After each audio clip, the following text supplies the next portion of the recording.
Madam మన subscriber ఒక comment పెట్టింది మేడం. ఏంటంటే ఇప్పుడు వైఫ్ అండ్ హస్బెండ్ ఇద్దరు కలిసి ఒక ప్రాపర్టీ ఉన్నారనుకో మేడం, దానిలో ఎవరికి రైట్స్ ఉంటాయి ఒకవేళ డివోర్స్ తీసుకుంటే? వైఫ్ అండ్ హస్బెండ్ ప్రాపర్టీ కొన్నాను అని అంటారు. ఇంతకీ మీరు అడిగిన దాంట్లో ఎవరు డబ్బు పెట్టారు ఆ ప్రాపర్టీ కొన్నాను? లేదు ఇద్దరు చెరిసగము అని డబ్బు ఇన్వెస్ట్ చేసి కొన్నారా ఆ జాయింట్ ప్రాపర్టీ అనే దాని మీద రిలే ఉంటుంది.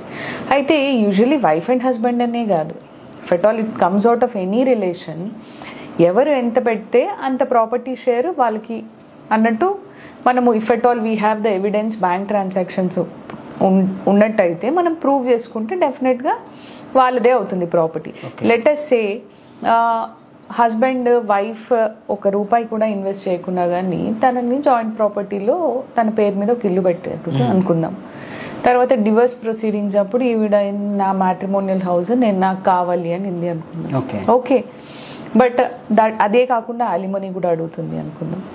అలాంటి సందర్భంలో husband he can very much prove that దీనికి ఈఎంఐ దగ్గర నుంచి డౌన్ పేమెంట్ వరకు నేనే కట్టాను, ఇంకా కడుతూ ఉన్నాను ఈఎంఐస్, ఈ ప్రాపర్టీ తనది కాదు అని.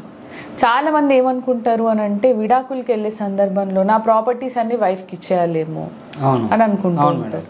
హస్బెండ్ కొన్న ప్రాపర్టీస్ మీద వైఫ్స్కి ఏమి రైట్స్ ఉండవండి. They only can claim maintenance and alimony, కానీ మీ ప్రాపర్టీలో సగం ఇచ్చేయమని కోర్టు కూడా చెప్పదు.